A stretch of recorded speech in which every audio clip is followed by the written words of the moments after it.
அஸ்ஸலாமு அலைக்கும். யாருக்கெல்லாம் பன்னீர் ரொம்ப பிடிக்கும்? இன்றைக்கி சப்பாத்தி செஞ்சுட்டு அதுக்கு எதனா ஒரு கிரேவி செய்யலான்னு யோசிக்கும்போது வீட்டில் பன்னீர் இருந்தது, அதுக்கப்புறமா பீஸ் இருந்தது. ஸோ ஓகே, இந்த ரெண்டையும் யூஸ் பண்ணி எதனா ஒரு கிரேவி செஞ்சிடலாம் அப்படின்ட்டு பிளான் பண்ணது தான் அன்றைக்கி. இது செய்கிறதுக்கு ரொம்ப சிம்பிளான இன்க்ரீடியன்ட்ஸ் தான். வெங்காயம், தக்காளி, அதுக்கப்புறமா பன்னீர், பட்டாணி, அதுக்கப்புறம் அந்த தக்காளியோட பியூரி அரைப்போம், அதோடு சேர்த்து அரைக்கிறதுக்கு கொஞ்சம் முந்திரி எடுத்துக்கிட்டேன். அப்புறம் காஞ்ச மிளகா, அப்புறம் ஹோல் கரம் மசாலா, இவ்வளோ தான். வேறு எதுவுமே ரொம்ப ஒன்றும் இன்க்ரீடியன்ட்ஸ்லாம் கிடையாது. ஸோ ஃபஸ்ட்டு ஒரு கடாயில் எண்ணெய் ஊற்றிட்டு பன்னீரை நல்லா டோஸ்ட் பண்ணி எடுத்துக்கிட்டேன்.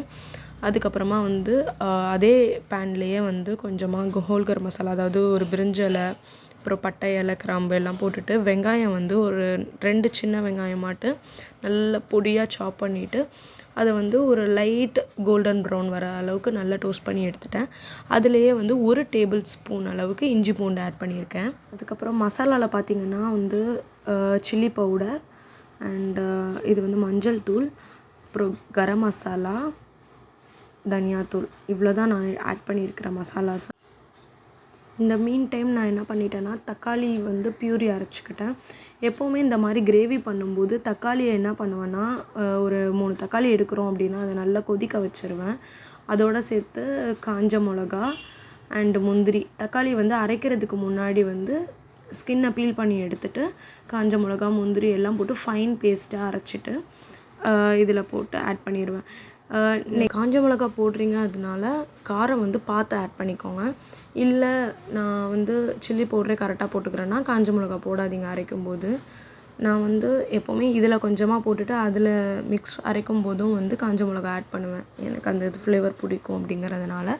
நீங்கள் வேணான்னா அதை அவாய்ட் பண்ணிக்கலாம். அண்ட் இதில் தேவையான அளவு உப்பு போட்டுட்டு நல்லா ஒரு பச்சை வாசனைலாம் போய் அந்த எண்ணெய்லாம் பிரிஞ்சு வரும். ஸோ இந்த ஸ்டேஜில் பட்டாணி ஆட் பண்ணிக்கிறேன். அண்டு நம்ம டோஸ்ட் பண்ணி வச்சுருக்கிற பன்னீர் ரெண்டையுமே நம்ம ஆட் பண்ணிவிட்டு நல்லா ஒரு மிக்ஸ் கொடுத்துடலாம். எனக்கு எப்போவுமே இந்த மாதிரி கிரேவி செய்யும்போது ஒரு குடமிளகாவோட ஒரு கிறிஸ்பினஸ் இருந்ததுன்னா நல்லாயிருக்கும். ஸோ அதுக்காக ஃபைனலாக ஒரு 4 பீஸ் குட்டி குட்டியாக நறுக்கின குடமிளகா ஆட் பண்ணிக்கிறேன். ஏன்னா குடமிளகா ரொம்ப குக் ஆகிட்டுனாலும் ஒரு மாதிரி சாஃப்டாகி அது நல்லா இருக்காது. எனக்கு அந்த க்ரன்ச்சினஸ்ஸாக இருந்ததுன்னா பிடிக்கும். ஸோ இந்த மாதிரி சப்பாத்திக்கு கிரேவி செய்கிறோன்னா மேக்ஸிமம் குடமிளகா ஆட் பண்ணிடுவேன். இந்த ஸ்டேஜில் கிரேவி கொஞ்சம் கம்மியாக இருக்குது அப்படின்ட்டு ஃபீல் ஆச்சுன்னா ஆட் பண்ணுறதுக்கு முன்னாடியே நீங்கள் கொஞ்சமாக தண்ணி ஊற்றி கொதிக்க வச்சுட்டு அதுக்கப்புறமா பட்டாணி, பன்னீர்லாம் ஆட் பண்ணிக்கலாம். கரெக்டாக இருக்கும். ஓகே, செஞ்சு பார்த்துட்டு கமெண்ட்டில் பிங் பண்ணுங்கள். தேங்க்ஸ் ஃபார் வாட்சிங்.